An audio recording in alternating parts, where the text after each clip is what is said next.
आज हम लोग विराम चिन्ह अध्याय का प्रैक्टिस करेंगे।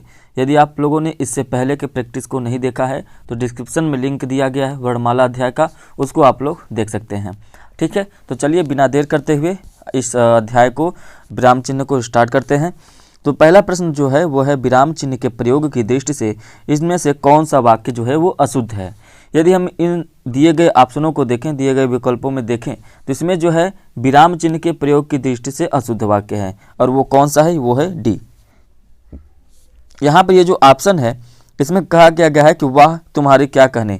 यहाँ पे ये जो अल्प विराम है ये नहीं रहेगा, बल्कि यहाँ पे क्या रहेगा, विस्मयादि बोधक चिन्ह रहेगा। क्या रहेगा, विस्मयादि बोधक चिन्ह रहेगा, तब यह सेंटेंस, यह वाक्य जाकर सही हो जाएगा। ठीक है, तो अगला प्रश्न देखते हैं। अगला प्रश्न क्या कह रहा है कि विराम चिन्ह के प्रयोग की दृष्टि से निम्नलिखित में कौन सा वाक्य सही नहीं है। पहला वाक्य है वह दूर से, बहुत दूर से आ रहा है। सुनो सुनो वह गा रही है। नहीं नहीं, ऐसा कभी नहीं हो सकता। और ऑप्शन नंबर डी है क्रोध चाहे जैसा भी हो मनुष्य को दुर्बल बनाता है। तो इसमें से कौन सा जो आंसर हो जाएगा, तो ये जो ऑप्शन नंबर ए है ये सही हो जाएगा। क्यों, क्योंकि ये क्यों नहीं सही है, क्योंकि यह जो है वाक्य वह दूर से, बहुत दूर से आ रहा है, विराम चिन्ह के प्रयोग की दृष्टि से क्या है, अशुद्ध है। ठीक है, चलिए अगला प्रश्न देखते हैं। अगला प्रश्न क्या है, चाहे जो बस करो हमें तंग न करो, है ना। यहाँ पर होगा चाहे जो, जो चाहे करो, है ना, जो चाहे करो, और ये जो ये हो जाएगा ऐसे। ठीक है, तो सेंटेंस आपका कैसे बनेगा, जो चाहे करो, उसके बाद कहा गया है बस हमें तंग न करो।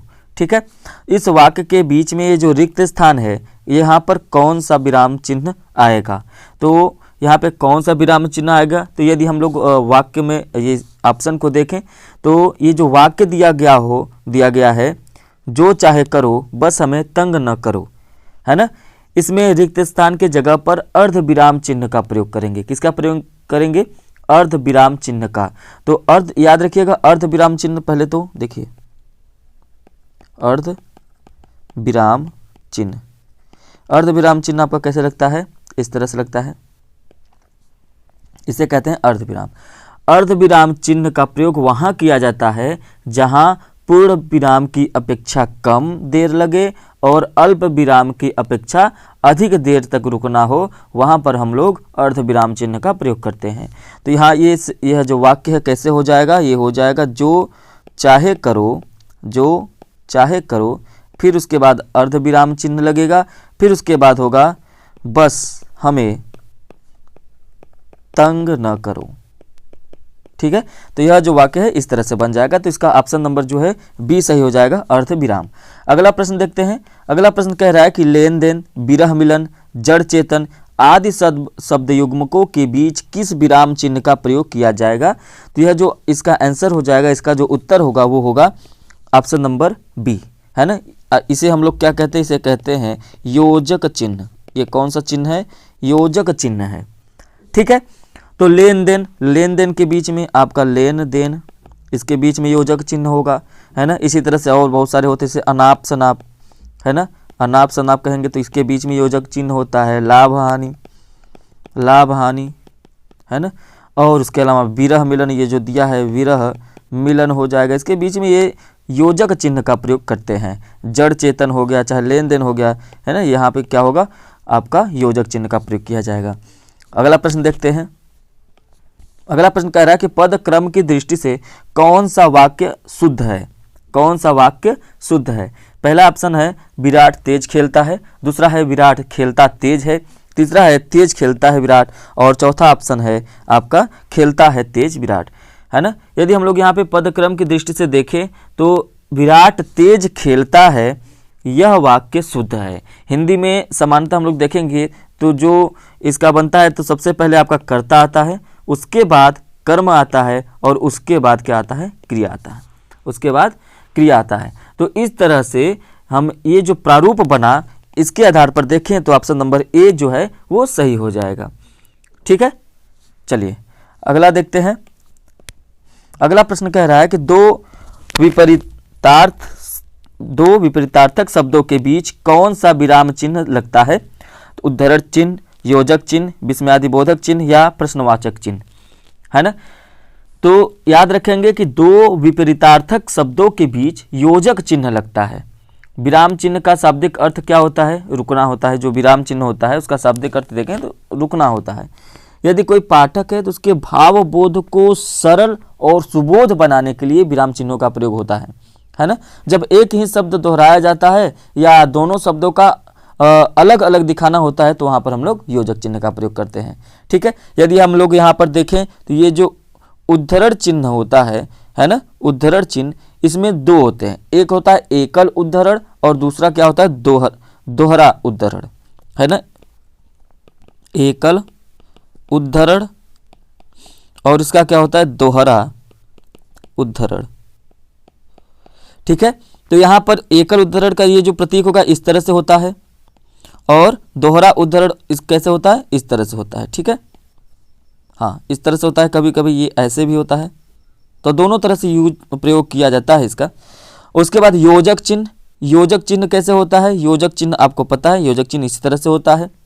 ठीक है, विस्मयादिबोधक चिन्ह, इसका प्रतीक ऐसे होता है और प्रश्नवाचक चिन्ह का प्रतीक इस तरह से होता है।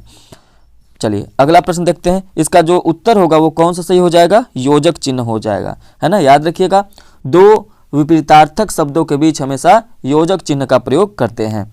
अगला प्रश्न है, समासिक पदों पुनरुक्त युग्म शब्दों के मध्य प्रयोग किया जाता है, तो इसमें से कौन सा होगा? इसमें से हो जाएगा विकल्प नंबर सी, योजक चिन्ह।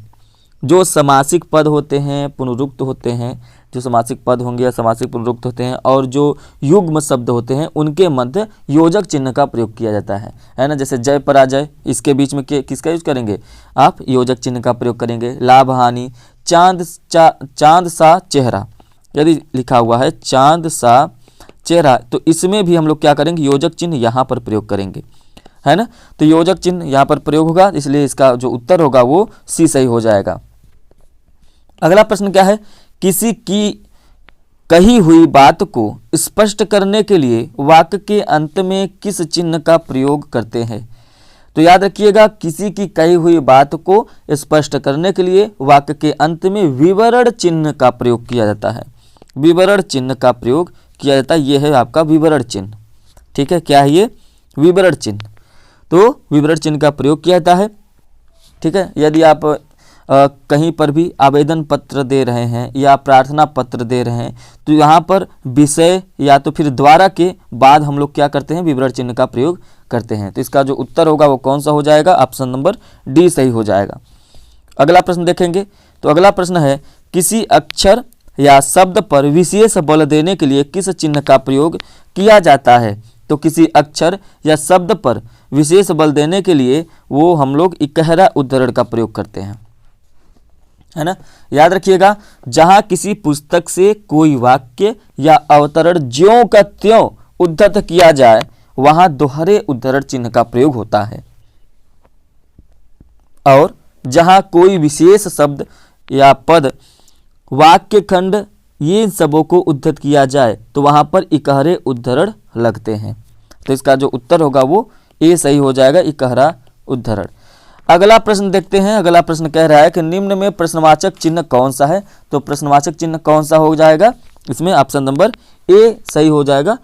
तो यहाँ पर और देखेंगे तो ये आपका विस्मयादिबोधक चिन्ह है ना, विस्मयादिबोधक।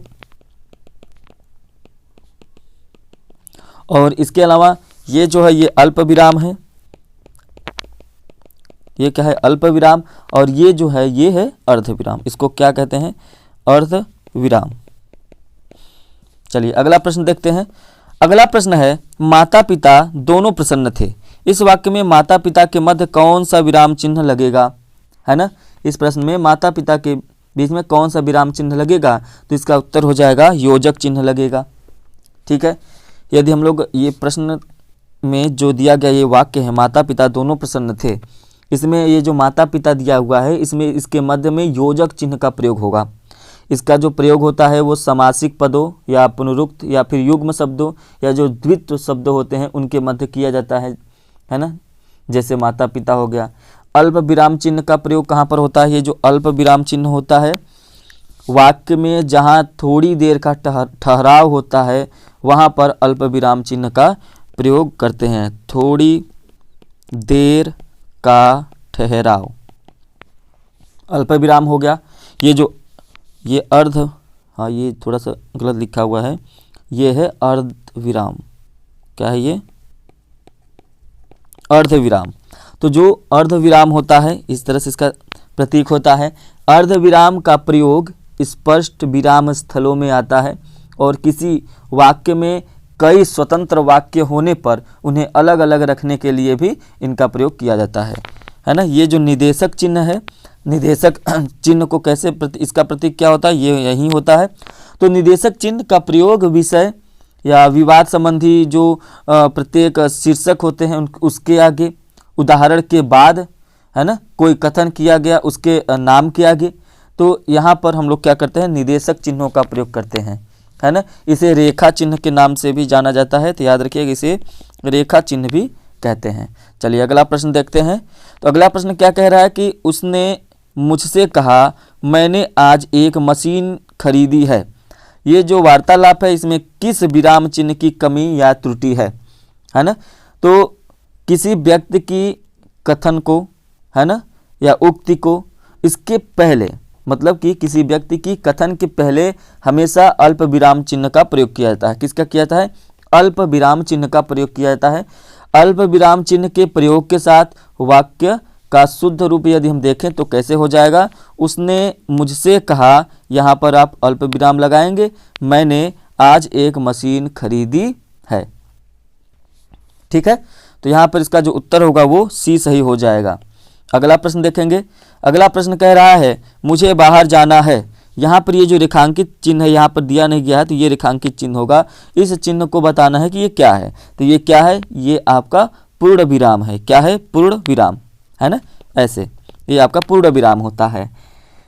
ठीक है, प्रश्नवाचक चिन्ह जो होता है इस तरह से इसका प्रतीक होता है ना। अल्प विराम चिन्ह, अल्प विराम चिन्ह जो होता है वो कैसे होता है? इस तरह से होता है। और ये जो लाघव चिन्ह होता है ये आपका ऐसे होता है, इसे हम लोग लाघव चिन्ह कहते हैं। अगला प्रश्न देखते हैं। अगला प्रश्न कह रहा है कि किसी पद, उपवाक्य आदि की विशेषता को दिखाने के लिए शब्द के नीचे एक रेखा खींचते हैं, उसे कहते हैं। इनमें से वो क्या है? तो वो क्या हो जाएगा? क्या हो जाएगा? हाँ, अधोरेखा। ये है आपका अधोरेखा चिन्ह है। ठीक है, देखिए किसी पद, उपवाक्य आदि की विशेषता दिखाने के लिए शब्द के नीचे एक रेखा खींची जाती है जिसे हम लोग अधोरेखा चिन्ह कहते हैं, है ना। और ये जो प्रश्नवाचक चिन्ह है, प्रश्नवाचक चिन्ह का प्रयोग प्रश्नबोधक वाक्य के अंत में करते हैं। ठीक है, चलिए ये जो कोष्टक चिन्ह है, कोष्टक चिन्ह जो होते हैं, कोष्टक चिन्हों का जो प्रयोग होता है वो शब्दों को स्पष्ट करने के लिए या कुछ अधिक जानकारी बताने के लिए हम लोग क्या करते हैं? कोष्टक चिन्हों का प्रयोग करते हैं। चलिए अगला प्रश्न देखते हैं। अगला प्रश्न क्या है? अगला प्रश्न कह रहा है कि प्रश्न चिन्ह कौन सा है? इसमें से प्रश्न चिन्ह कौन सा है? ये आपका प्रश्न चिन्ह इसमें से आपका ऑप्शन नंबर बी हो जाएगा, है ना। अब यहाँ पे हम लोग कुछ चिन्हों को देख लेते हैं। ठीक है, चलिए यदि हम लोग देखें तो पूर्ण विराम क्या है? पूर्ण विराम। सभी चिन्हों को एक बार देख लेते हैं तो इससे आपका जो डाउट है वो क्लियर हो जाएगा।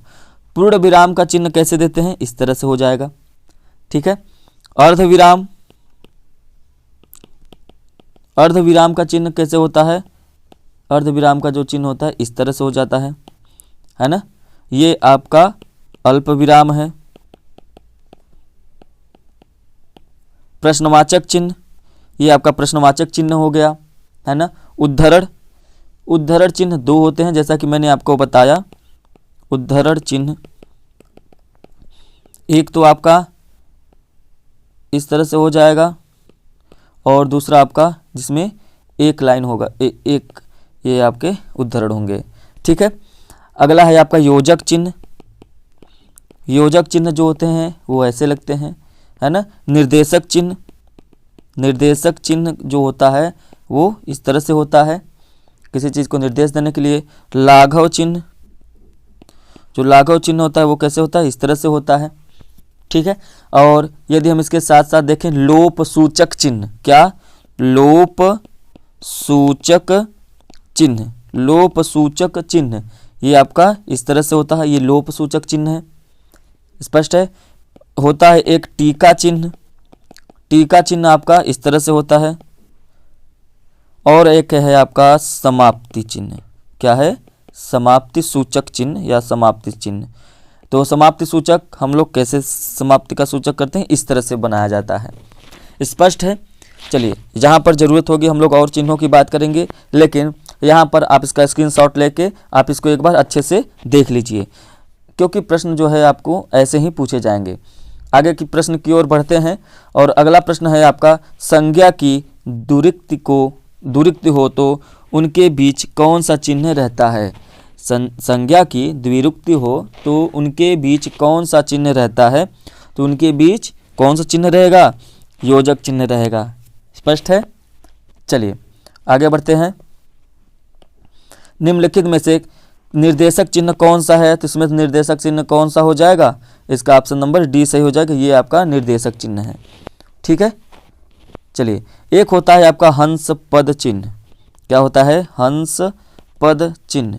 तो हंस पद चिन्ह जो होता है वो इस तरह से दिया जाता है, ठीक है। इसे हम लोग त्रुटि बोधक कहते हैं। क्या कहते हैं? त्रुटि बोधक। तो याद रखिएगा, परीक्षा में आपके पूछा जाता है। अगला प्रश्न देखते हैं। अगला प्रश्न है, अल्प विराम चिन्ह कौन सा है इसमें से, तो इसमें से अल्प विराम चिन्ह कौन सा है, ये बी हो जाएगा, है ना, ठीक है। ये आपका क्या है, ये आपका अर्ध विराम है, ये आपका क्या है, पूर्ण विराम है, और ये आपका क्या है, विस्मय विराम। इसे विस्मय विराम कहते हैं या विस्मय आदि बोधक चिन्ह कहते हैं। अगला प्रश्न देखते हैं। अगला प्रश्न कह रहा है, निम्नलिखित चिन्हों में से पूर्ण विराम को पहचानिए। तो पूर्ण विराम कौन सा है, इसका ऑप्शन नंबर ए सही हो जाएगा, ये आपका पूर्ण विराम है, स्पष्ट है। चलिए आगे बढ़ते हैं। आगे बढ़ते हुए अगले प्रश्न को देखते हैं। ये जो रेखांकित चिन्ह है ये कौन सा है, तो जैसे कि मैंने अभी बताया कि इसको हम लोग लोप सूचक चिन्ह कहते हैं। क्या कहते हैं? लोप सूचक चिन्ह, ठीक है। चलिए आगे बढ़ते हैं। आगे देखेंगे, कह रहा है कि दो समानार्थी शब्दों की पुनरुक्ति के बीच में कौन सा विराम का प्रयोग होता है, तो ये कौन सा होता है, योजक विराम होता है। अगला प्रश्न देखेंगे, कह रहा है कि ये किस विराम चिन्ह का द्योतक है, मतलब ये जो है ये किस विराम चिन्ह का द्योतक है, तो ये हो जाएगा आपका कोष्टक चिन्ह। ये कौन सा चिन्ह है? कोष्टक चिन्ह है, ठीक है। ये आपका कोष्टक चिन्ह है। किसी पद या किसी वाक्यांश का जो आशय कथित वाक्य में ही प्रस्तुत करने की जरूरत होती है, तो ऐसी स्थिति में हम लोग कोष्टक चिन्हों का जो होते हैं सहारा लेते हैं, ठीक है। चलिए आगे देखते हैं। अगला प्रश्न क्या कह रहा है कि कोष्ठांकित विराम चिन्ह का नाम क्या है। कोष्ठांकित विराम चिन्ह का नाम क्या है ना। तो ये जो विराम चिन्ह है ये आपका है अर्धविराम, है ना। चलिए आगे बढ़ते हैं, अगले प्रश्न पर चलते हैं। किस वाक्य में विराम चिन्ह का उचित प्रयोग नहीं है। यदि हम इन सारे ऑप्शन को, सारे विकल्पों को पढ़ें, तो इसमें जो है आपका ऑप्शन नंबर जो सी है, इसमें उचित चिन्ह का प्रयोग नहीं किया गया है। यहाँ पर होगा क्या, ये जो विस्मयादि बोधक चिन्ह का प्रयोग किया गया है, यहाँ पर अल्प विराम का प्रयोग किया जाएगा, है ना। यहाँ पर क्या होगा, इसके स्थान पर अल्प विराम का प्रयोग किया जाएगा, इसके स्थान पर भी अल्प विराम का प्रयोग किया जाएगा, स्पष्ट है। इसका जो उत्तर होगा वो सी हो जाएगा। अगला प्रश्न देखते हैं। तो अगला प्रश्न कह रहा है कि विराम चिन्ह प्रयुक्त होता है ना। ये जो विराम चिन्ह है इस कहाँ पर इसका प्रयोग होता है, तो ये जो आपका प्रतीक है इसे हम लोग कहते हैं तुल्यता सूचक विराम चिन्ह। क्या कहते हैं? तुल्यता सूचक विराम चिन्ह, तुल्यता सूचक विराम चिन्ह। उसके बाद यदि हम लोग विवरण चिन्ह को देखें, तो विवरण चिन्ह को इस तरह से प्रदर्शित करते हैं, है ना।